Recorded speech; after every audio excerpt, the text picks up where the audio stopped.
Are the symptoms you're experiencing related to anxiety or something else? Today, I want to make it super clear as to what you're really dealing with in relation to these sensations and symptoms in your body, so let's dive in.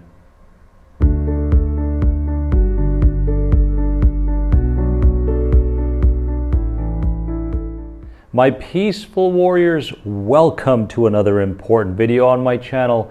Please subscribe to the channel, hit the bell for all the notifications. I do shorts videos every single day. And if you'd like to learn more about any of my recovery programs, get started today by clicking this link.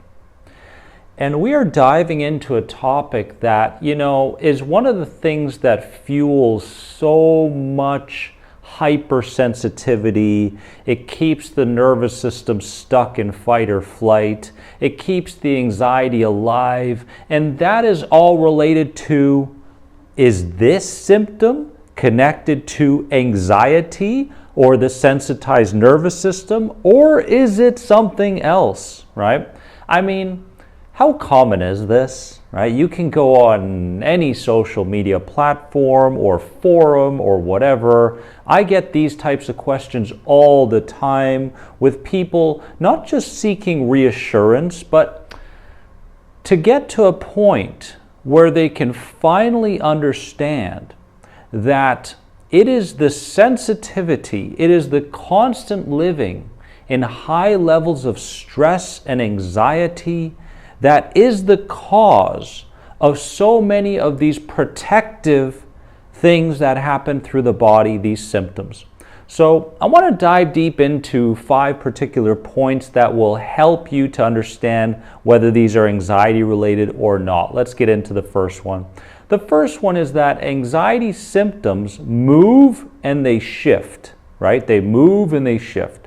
They tend to change location, they change in intensity, or they change in the type, right? So it could be head, it could be heart related, it could be stomach related, it could be dizziness, it could be the lump in the throat, right? These sorts of things. Whereas medical conditions are usually more consistent and predictable, right?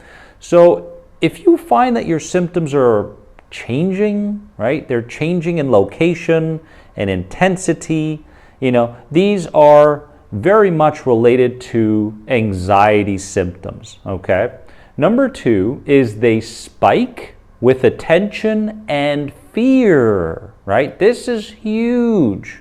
Not only to understand, but to begin to tap into the fact that the more fear and attention you give to a certain part of your body that is spewing some kind of anxiety symptom, the more often it's going to be there and the stronger it's going to be, right? So with this information, we can look at previous days, weeks, months, years, and go, have I been unknowingly fueling these symptoms? Have I been unknowingly keeping my anxiety and all these symptoms alive through attention and fear? Okay? And once you realize that, yes, that is the case, you can begin to practice, there's that word, practice, moving your attention from your inner world to your outer world. Because that with it brings trust. You're going, okay, body, I no longer have to be so focused on my body all the time and these symptoms. I'm going to let you take care of this. I'm going to pull my attention outwards, right? And I'm going to allow you to heal this sensitized nervous system over time as I provide more safety signals to you. Because fear and attention is not a safety signal. It's a danger signal, okay? Number 3, they come and go without a clear physical cause.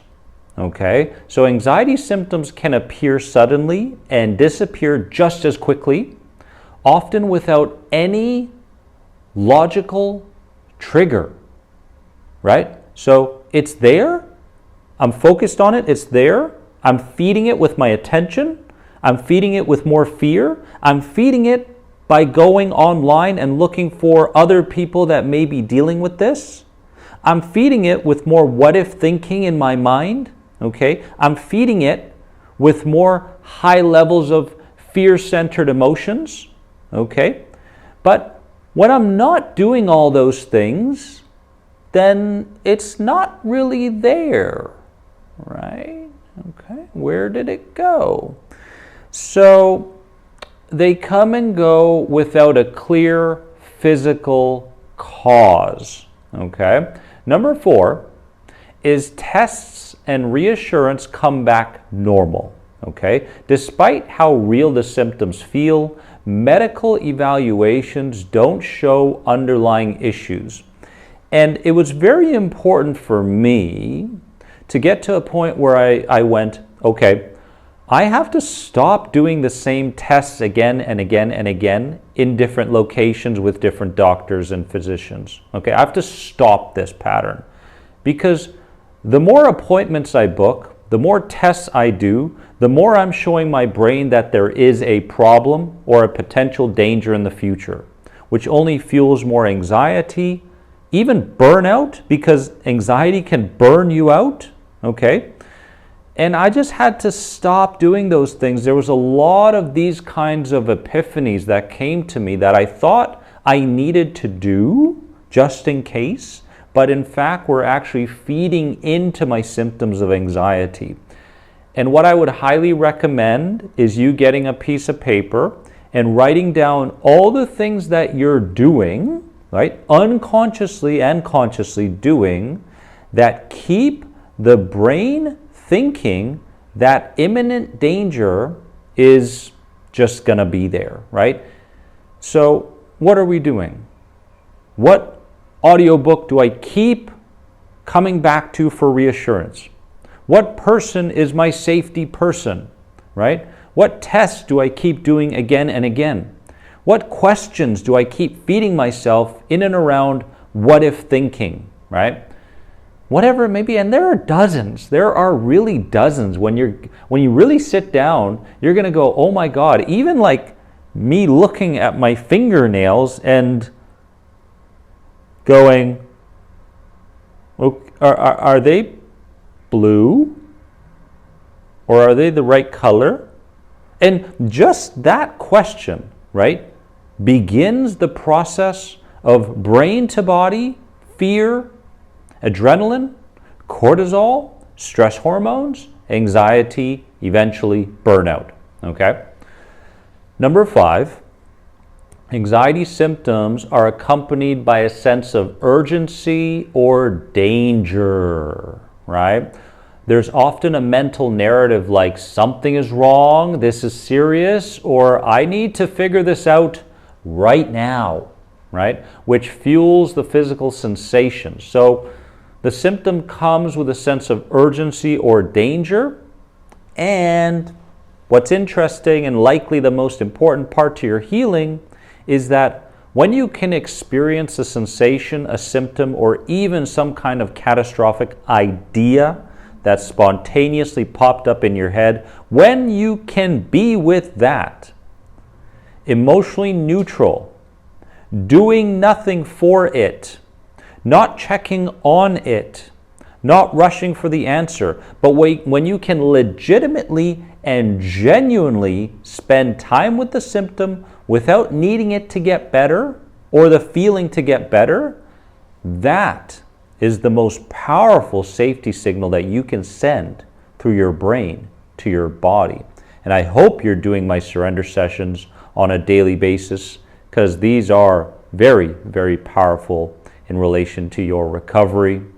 I hope I made a few things clear today. If I did, please leave a comment below and give this video a like.